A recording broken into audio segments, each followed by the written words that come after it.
दोस्तों, जब से ज्योति मल्होत्रा का नाम इस पूरे पाकिस्तान कनेक्शन केस में सामने आया है, तब से हर कोई हैरान है। एक यूबर जो सोशल मीडिया पर गांव देहात और हरियाणा की संस्कृति को दिखाने के लिए जानी जाती थी, वो अचानक पाकिस्तान से जुड़ गई। उसकी सोच, उसके वीडियो, उसकी भाषा, यहाँ तक कि उसके कॉन्टेक्ट, सब कुछ रातों रात बदलने लगे। और अभी हाल ही में जब NIA ने उसके मोबाइल फ़ोन के डाटा का रिकवरी की, तो जो चीज़ें सामने आईं वो सिर्फ एक सोशल मीडिया इन्फ्लुएंसर की कहानी नहीं लगती, बल्कि एक बहुत बड़ी प्लानिंग का हिस्सा लगती है। सबसे बड़ा खुलासा तो उसकी व्हाट्सएप चैट्स से हुआ, जहां सिर्फ बातें नहीं थी बल्कि एक पूरी स्ट्रेटजी नजर आ रही थी। अभी जो चैट्स सामने आई हैं, हालांकि इसका तो कोई स्क्रीनशॉट अभी तक सामने नहीं आया है, लेकिन सूत्रों के मुताबिक ज्योति मल्होत्रा की पाकिस्तान के एक शख्स से शादी तक की योजना बन रही थी, जिसका नाम दानिश बताया जा रहा है। और यह वही दानिश है जिससे ज्योति की दोस्ती एक पाकिस्तानी यूट्यूब शो के दौरान हुई थी। चैट्स में साफ दिख रहा है कि दानिश और ज्योति के बीच बातचीत महज दो देशों के नागरिकों की नहीं थी, बल्कि एक गहरा इमोशनल कनेक्शन बन चुका था। एक चैट में दानिश लिखता है कि तुम यहाँ आओगी तो तुम्हारे लिए घर तैयार है, और ज्योति जवाब देती है कि मुझे अब किसी का साथ चाहिए, मुझे अब यहाँ नहीं रहना। सूत्रों के हवाले से पता चला है कि दानिश और अली हसन ने मिलकर ज्योति को भरोसे में लिया। पहले दोस्ती की, फिर भावनात्मक बातचीत की, और धीरे धीरे भारत के खिलाफ उसकी सोच को प्रभावित करना शुरू किया। एक चैट में अली हसन लिखता है कि यहाँ के लोग तुम्हें पसंद करते हैं और तुम हमारी आवाज़ बन सकती हो।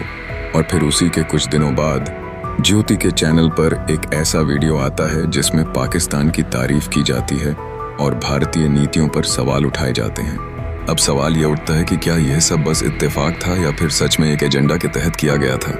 अब बात करते हैं उन चैट्स की जहां शादी की बात सिर्फ मजाक या फैंटेसी नहीं लगती, बल्कि उसका एक स्ट्रक्चर तैयार किया जा रहा था। एक चैट में दानिश कहता है कि मेरे वालिद से बात हो गई है, वह मान गए हैं, और अगर तुम यहाँ आओगी तो हम निकाह कर लेंगे और तुम यहीं रहोगी। इसके जवाब में ज्योति कहती है कि मुझे डर लग रहा है, कहीं मुझे बॉर्डर पर रोक ना लें।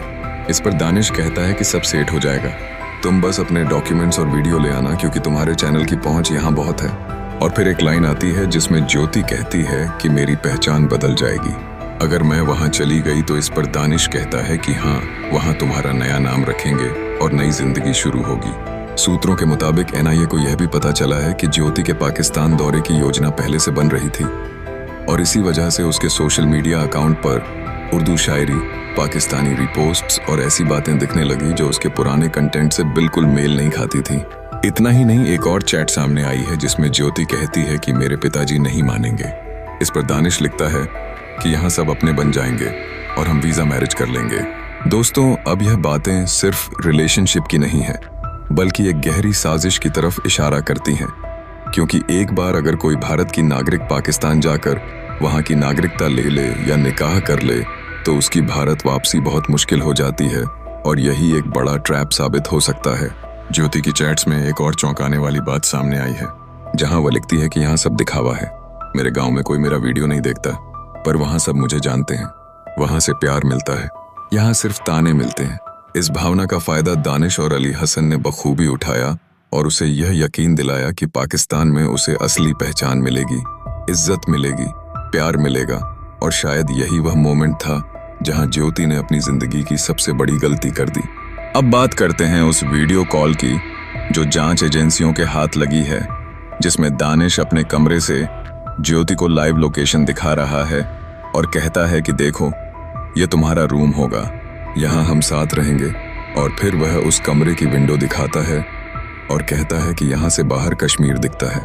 अब सोचिए, यह सिर्फ एक रिश्ता नहीं था, यह एक मानसिक जाल था, जहाँ एक लड़की को अपने देश के खिलाफ जाने के लिए उसके भावनात्मक पहलुओं का इस्तेमाल करके तैयार किया जा रहा था। सूत्रों के मुताबिक NIA को एक चैट में यह भी मिला है कि दानिश ने ज्योति से कहा कि अगर तुम इंडिया छोड़ दो तो हम तुम्हारा नया चैनल यहाँ से शुरू कराएंगे, तुम्हें यहाँ की मीडिया में इंटरव्यू मिलेगा, तुम्हारा नाम होगा, तुम्हारे वीडियो को प्रमोट किया जाएगा।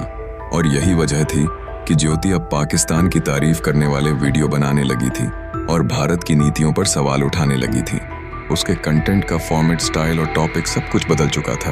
और सबसे खतरनाक बात जो सामने आई है वो यह है कि शादी सिर्फ प्यार का मामला नहीं था, बल्कि उस शादी के बहाने ज्योति को भारत की सुरक्षा से जुड़े कुछ महत्वपूर्ण लोगों तक पहुंच बनाने का टास्क दिया जा रहा था। एक चैट में अली हसन ने पूछा था कि तुम्हारे गांव के पास कोई आर्मी का पोस्ट है क्या। इस पर ज्योति ने जवाब दिया था, हाँ पास में एक कैंप है पर वहां कोई जाने नहीं देता।